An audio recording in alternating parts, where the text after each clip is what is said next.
तो दोस्तों क्या हाल है आप सबका। देखिए इस वीडियो में ना यूपी पीसीएस 2026 को लेके जितने भी डाउट आप सबके मन में है, सारे डाउट जो है ना वो क्लियर हो जाएंगे कि आखिरकार इसका जो नोटिफिकेशन है वो कब तक आएगा, एग्जाम डेट क्या होगी, क्या आपकी स्ट्रैटेजी होनी चाहिए, क्या टाइम टेबल फॉलो करें, क्या बुक लिस्ट हो। तो सारी चीजें जो है ना वो मैं आपको इस वीडियो में बताऊंगा, तो पूरी वीडियो को एंड तक जो है जरूर देखिएगा। सबसे पहले अगर हम लोग बात करें कि इसका नोटिफिकेशन यूपी पीसीएस का हम लोगों को कब तक देखने को मिलेगा, तो देखिए नोटिफिकेशन आपका असल में आता है फेब के महीने में। ठीक है, आपको नोटिफिकेशन कब तक देखने को मिलेगा, फरवरी 2026 तक देखने को मिल सकता है, यही आपका एक्सपेक्टेड है। ठीक है, कैलेंडर अभी फिलहाल इसका नहीं आया यूपीपीएससी का। कैलेंडर जो है ये आपको जनवरी महीने में आता है। ठीक है, हर साल जनवरी महीने में ही देखने को मिलता है, तो यहाँ आपका जनवरी में कैलेंडर आएगा, फेब 2026 में इसका नोटिफिकेशन आ जाएगा। अब बात यहाँ पर यह आती है एग्जाम कब हो सकता है प्रीलिम्स का। इसके बारे में आपको मैं पहले भी बता चुका हूं एग्जाम के बारे में। देखिए हर साल आयोग ये चाहता है ना एग्जाम जल्द से जल्द हो। पिछले 2-3 साल से क्या हो रहा है ना कि एग्जाम लेट हो जा रहा है आरओ की वजह से। 2024 में भी हुआ, फिर 2025 में री एग्जाम कराना था उस वजह से। इस बार ऐसी कोई दिक्कत तो नहीं है, तो एक्सपेक्टेड यही है कि एग्जाम आपका फर्स्ट हाफ में ही होगा 2026 के। ठीक है, तब भी कब कब आपका मई का महीना हो गया, फिर आपका जून का जो मंथ है, और फिर आपका जुलाई। ठीक है, इन 3 महीने में ही आयोग जो है आपका एग्जाम करा सकता है। इसके पहले जो है ना, पहले तो बिल्कुल नहीं होगा। ठीक है, तो तैयारी आप लोग इस हिसाब से ही करिए कि या तो मई या जून। इसमें भी सबसे ज्यादा चांसेस लग रही है वो जून महीने की लग रही है। हो ये सकता है इसके बाद भले ही जा सकता है, वो भैया आयोग को आप जानते हो। ठीक है, आयोग अपनी मर्जी से चलेगा, लेकिन इसके पहले जो है ना, पहले तो बिल्कुल नहीं होगा। तो ये तो आपका नोटिफिकेशन की बात हो गई एग्जाम डेट को लेकर। फिर हम लोग अगर पैटर्न देखें तो देखिए 3 स्टेज का पैटर्न होता है इसका यूपीपीसीएस का। ठीक है, समझना जरूरी है। एक है आपका प्री एग्जाम, फिर मेंस, फिर इंटरव्यू। जो पहला स्टेज है वो आपका प्रीलिम्स एग्जाम होता है। ठीक है, ये आपका स्क्रीनिंग टेस्ट है, मतलब छटनी के लिए है कि इससे मेंस के लिए कितने बच्चे जो आपके लिए जाएंगे। ठीक है, तो मेंस के लिए इसका इससे चयन होता है। ऑब्जेक्टिव पेपर होता है एमसीक्यू फॉर्मेट में, मतलब गोले भरने होते हैं, 4 गोले दे रखे होंगे, गोला भरो। 2 पेपर होते हैं इसमें। पहला पेपर का नाम है GS1, जो आपका नॉर्मल जनरल स्टडीज है, जो आप लोग सबसे ज्यादा पढ़ते हो, history, geography, polity, science, economy, ये सब। ठीक है, 150 क्वेश्चन होते हैं इसमें, 200 मार्क्स के होते हैं। ठीक है, टाइम 2 घंटा मिलता है, नेगेटिव मार्किंग रहती है। अब यहाँ पे ये समझिए, अगर 150 क्वेश्चन है 200 नंबर के, पहली चीज तो स्टूडेंट यही कंफ्यूज होता है कि ये मार्क्स कैसे निकाले। ज्यादा कुछ भैया बड़ी जो है गणित नहीं है। 200 को डिवाइड कर दो 150 से, तो सीधा सीधा ये आपका क्या बनेगा, 4/3। तो एक क्वेश्चन जो है, एक क्वेश्चन है आपका 4/3 नंबर का। ठीक है, 4/3 मार्क्स का। नेगेटिव मार्किंग 1/3 होती है। ठीक है, किसकी 1/3, ये 4/3 की। फिर पेपर 2 जो है वो आपका GS2 कहलाता है, सी सेट वाला होता है। ठीक है, इसमें 100 क्वेश्चन होते हैं 200 नंबर के। तो ये तो आसान है, एक क्वेश्चन हो गया आपका 2 मार्क्स का हो गया। ठीक है, सी सेट वाला तो आपको आसान लग रहा होगा, ये भी टाइम 2 घंटे का है, इसमें भी नेगेटिव मार्किंग है। देखो होता क्या है ना, जो सी सेट वाला पेपर है ये आपका क्वालिफाइंग होता है। इसमें 33% मार्क्स जो है ना वो आपको लाने रहते हैं। अब अगर 33% मार्क्स की बात करें, क्वेश्चन के हिसाब से वो 33 क्वेश्चन हो गए, मार्क्स के हिसाब से बात करोगे तो 66 नंबर हो गए, क्योंकि ये क्वेश्चन 2 नंबर का है। तो ये थोड़ा आपका प्रीलिम्स का पैटर्न। ठीक है, आपका जीएस की कॉपी तभी चेक होगी, कट ऑफ जो बनता है ना वो जीएस पेपर 1 के हिसाब से बनता है। ये कॉपी तभी चेक होती है जब सी सेट आपने क्वालिफाई कर लिया। और बहुत सारे बच्चे ऐसे हैं जिनके 100 क्वेश्चन तक वो सही कर लेते हैं आपका जीएस के पेपर में, 150 में। ठीक है, और लेकिन सी सेट जो है ना, सी सेट नहीं क्वालिफाई होता, जिस वजह से अटेम्प्ट भी बर्बाद हो जाता है। तो सी सेट पे भी ध्यान देना है। फिर स्टेज 2 जो है, जब पहला स्टेज क्लियर हो गया फिर स्टेज 2 पे आप जाओगे। स्टेज 2 जो है वो होती है आपकी मेंस एग्जाम। ये पेपर डिस्क्रिप्टिव होता है, लिखना होता है इन पेपर में। ठीक है, आंसर लिखने रहते हैं। टोटल 8 पेपर हैं और मार्क्स 1500 नंबर का होता है। ठीक है, एक पेपर 3 घंटे का। अभी इसके बारे में डिटेल में बताऊंगा मेंस के पैटर्न के मेंस के पेपर के बारे में। ठीक है, अभी फिलहाल हम लोग जो प्री का सिलेबस है ना उसको देख लो, जो जीएस पेपर 1, क्योंकि ऑफिशियल सिलेबस देखना जो है ना वो जरूरी रहता है। पहला अगर हम लोग पॉइंट देखें तो यहाँ पे क्या दे रखा है, करंट अफेयर्स है आपका। ठीक है, पहले ही पॉइंट की बात करें तो आपका करंट अफेयर्स की बात हो रही है। दूसरा हिस्ट्री और इंडियन नेशनल मूवमेंट हो गया आपका। फिर इंडियन एंड वर्ल्ड ज्योग्राफी, फिर पॉलिटी एंड गवर्नेंस, ये एक इकोनॉमी हो गया आपका। ये एनवायरमेंट है और ये साइंस है। तो ये आपके पॉइंट्स दे रखे हैं सिलेबस के। ठीक है, कितने आपके, 3 4 5 6, टोटल 7 पॉइंट है। और सातों पॉइंट जो है ना काफी इंपॉर्टेंट है।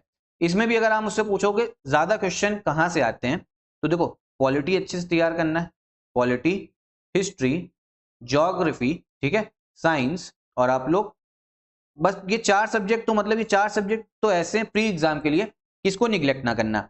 बाकी करंट अफेयर जो है, करंट अफेयर भी करना रहता है। अगर आपने 5 सब्जेक्ट ही अच्छे से कर लिए, ठीक है, 5 सब्जेक्ट मतलब बहुत कायदे से कर लिए, इसमें आप समझो 90 आपका 99% जो है स्ट्राइक रेट है, तो कट ऑफ जो है ना वो आपका निकल जाएगा। तो अगर अभी से आप लोग स्टार्ट कर दियो तो इन 4 सब्जेक्ट पे सबसे ज्यादा मेहनत करनी है। अब अगर आप कहोगे करंट अफेयर को छोड़ के जो 4 सब्जेक्ट बताए, पॉलिटी, हिस्ट्री, ज्योग्राफी, साइंस, अब आप कहोगे क्या इकोनॉमी और एनवायरमेंट को बिल्कुल एकदम वो कर दें क्या, इग्नोर? नहीं, ऐसा नहीं, इग्नोर नहीं करना है, उसको भी पढ़ना है, लेकिन ज्यादा मेहनत, ज्यादा फोकस इन 4 सब्जेक्ट पे रहेगा। करंट अफेयर्स को भी फॉलो करना होता है। करंट अफेयर्स की आगे मैं स्ट्रेटेजी बताता हूं आपको। फिर जो जीएस पेपर 2 है आपका सीसैट वाला, इसमें देख लो क्या है, कॉम्प्रीहेंशन गद्यांश आता है, इंटरपर्सनल स्किल्स के क्वेश्चन होंगे, लॉजिकल रीजनिंग, रीजनिंग आपकी आएगी, डिसीजन मेकिंग, फिर general mental ability, maths, general English up to 10th और general Hindi up to 10th। देखो यहाँ का जो सीसैट का पेपर है ना, यूपी पीसीएस का, भाई देखो ये आसान होता है, ठीक है, आपका आसान है।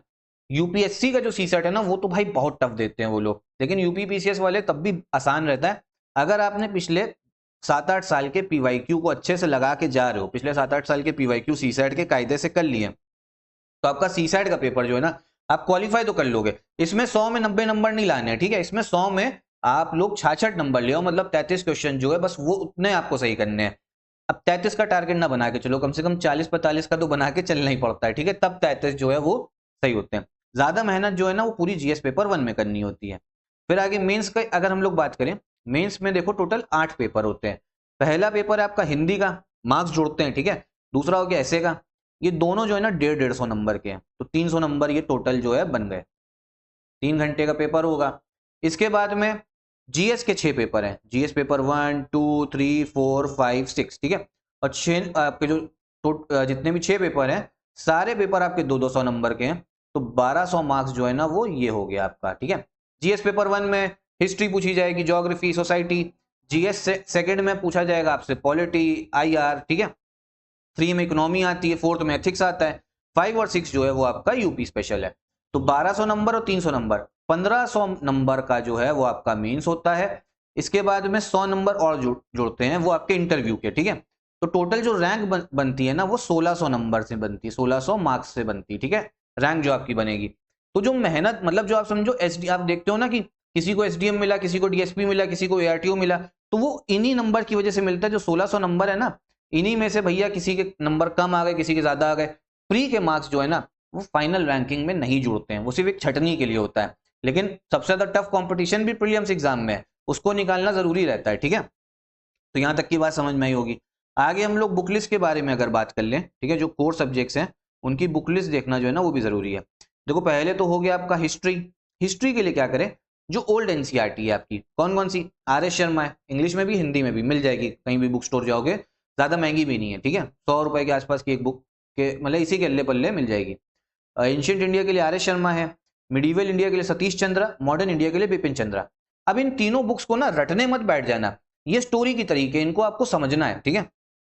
तीनों जो बुक्स हैं इनको आपको अच्छे से समझने की जरूरत है, ताकि कंसेप्ट जो है ना वो बिल्डअप हो, और फिर आप इसमें से नोट्स बना सकते हो, ठीक है, तीनों बुक्स में से। अब ये 3 बुक आपने अच्छे से कर ली, मतलब कोशिश ये करो 15-20 दिन में एक बुक जो है वो आपको कर लेनी है, ठीक है, मतलब अच्छे समझ समझ के करनी है, भले ही उसमें से कुछ याद ना हो रहा हो, लेकिन समझ में आ जाए, एक स्टोरी बिल्डअप हो जाए, ठीक है। उसके बाद में क्या करें, घटना चक्र। भाई अगर आपने ये 3 बुक कर ली, उसके बाद में घटना चक्र कर ली, घटना चक्र एक ही आएगी, ठीक है, इंग्लिश में भी होती है, हिंदी में भी होती है, ठीक है, एक ही घटना चक्र आपको मिलेगी। आपने अगर वो घटना चक्र कर ली तो कायदे से जो है ना आपका बढ़िया से हिस्ट्री जो है ना वो कवर हो जाएगा। घटना चक्र बुक में होता क्या है ना, शुरू में आपको थ्योरी दे रखी होती है, और थ्योरी वो आपके नोट्स फॉर्म में होती है, मतलब फैक्ट आपको उसमें मिल जाएगा थ्योरी से, ठीक है। तो आपने मान लो एंशिएंट इंडिया को इंडस वैली पढ़ा, ठीक है, अब इंडस वैली पढ़ लिया, उसके बाद में उसी का घटना चक्र से आपने अच्छे से देख लिया, उसका फैक्ट वगैरह जो है उसको कर लिया कंप्लीट, ठीक। और फिर वहां पे क्वेश्चंस दे रखे होते हैं घटना चक्र में, तो उनको कर लो, बढ़िया तरीके से जो है ना हिस्ट्री कवर हो जाएगा। और इसमें घटना चक्र में पीवाईक्यू भी होंगे, तो वो भी बढ़िया आप सबके लिए, ठीक। फिर पॉलिटी की अगर हम लोग बात करें, तो पॉलिटी में समझो लक्ष्मीकांत, तो भाई इसको इग्नोर नहीं कर सकते हो, बाइबल है ये, ठीक है, लक्ष्मीकांत, उसके बाद में घटना चक्र, ठीक है, लक्ष्मीकांत और घटना चक्र कर लेना। फिर ज्योग्राफी की बात करें, ज्योग्राफी में तो एनसीईआरटी 6 to 12 जो है वो आपको करनी ही पड़ेगी, इसका कोई भी सब्स्टिट्यूट नहीं है, 6 to 12 कर लेना। फिर घटना चक्र जो है इसके लिए भी अब इसके बाद में इकोनॉमी की अगर बात करें, तो देखो इकोनॉमी के लिए भी 9 to 12 एनसीईआरटी कर लीजिएगा। डायरेक्ट क्वेश्चंस थे इस बार 2025 प्रीलिम्स में, ज्योग्राफी की एनसीईआरटी से भी थे और हिस्ट्री से भी थे, ठीक है। पॉलिटी के लिए तो लक्ष्मीकांत से ही क्वेश्चंस आपको मिल जाते हैं वहां पे सारे। फिर इसके बाद में इकोनॉमी के लिए 9 to 12 एनसीईआरटी कर ली। फिर बजट कर लेना, आपका यूनियन बजट हो गया, आपका यूपी का बजट अभी नहीं आया होगा, अभी पुराने वाला आपको मिलेगा 2025 का। आपका फेब के आसपास बजट आएगा, एग्जाम के 1 महीने पहले करना है इसको। और इकोनॉमिक सर्वे, यहाँ से क्वेश्चन आते हैं। साइंस देख लो, 8 से लेके 10th class, 8th 9th 10th ये एनसीईआरटी कर लोगे, सफिशिएंट है। साथ में पीवाईक्यू लगा लेना। देखो यहाँ पे घटना चक्र मैंने क्यों नहीं बताई साइंस के लिए, देखो होगा क्या ना, आप 8th to 10th class NCERT कर लोगे वो सफिशिएंट है। 20 क्वेश्चन के आसपास साइंस से आते हैं, 8th से 10th एनसीईआरटी कर ली और सिर्फ यूपी पीसीएस के 7-8 साल के पीवाईक्यू लगा लिए, तो 20 में आप लोग ना 17 क्वेश्चन तक आराम से कर लोगे। बाकी जो 3 क्वेश्चन बचे ना, अगर आप घटना चक्र करने बैठोगे तो वो मिलेगा, लेकिन घटना चक्र साइंस के लिए काफी बल्कि हो जाएगी, क्योंकि बहुत ज्यादा उसमें आप समझो काफी कंटेंट मिलेगा और ज्यादा बच्चा साइंस पे ध्यान देता नहीं, आखिरी समय पे ही पढ़ता है, मेन बाकी सब्जेक्ट पढ़ता है। तो इसीलिए 8th से 10th एनसीईआरटी करिए और पीवाईक्यू करिए।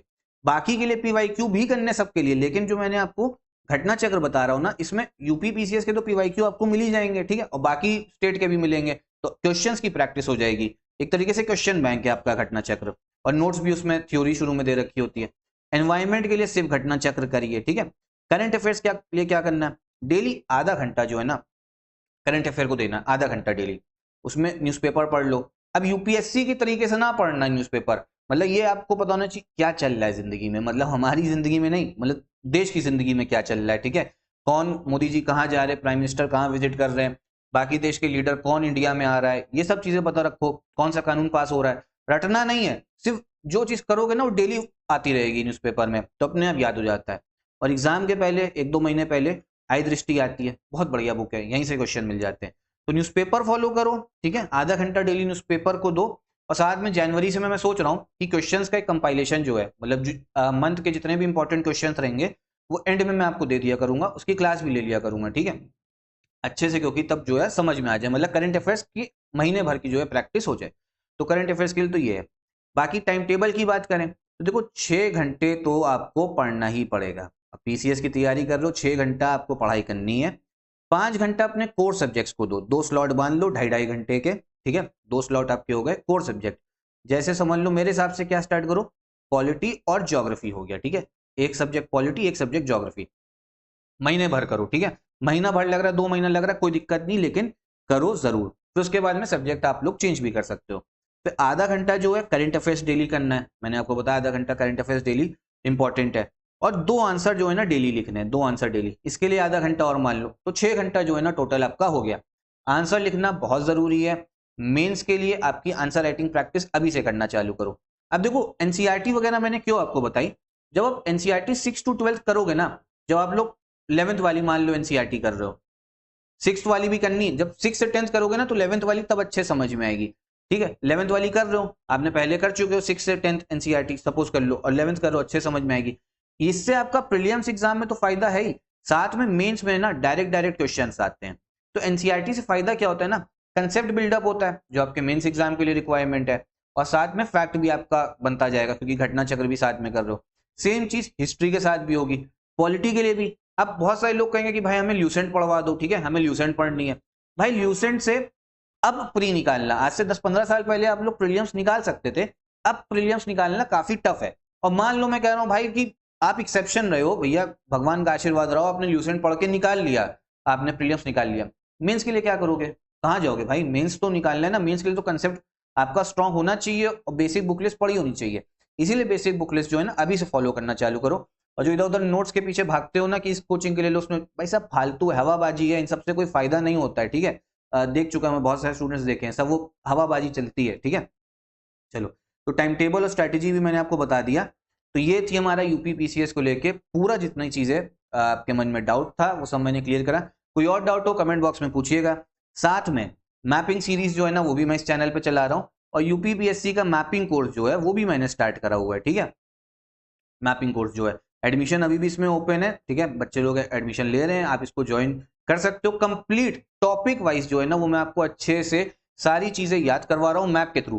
पहले मैपिंग सीरीज की मैं एक वीडियो जो है डिस्क्रिप्शन बॉक्स में दूंगा लिंक, उसको जरूर देखना। जब वो आप देखोगे ना तो आपको समझ में आएगा कि सारी चीजें जो है ना क्लास में ही याद हो जा रही है, मैप के थ्रू हर चीज करवाता हूँ, तो उसको देखना।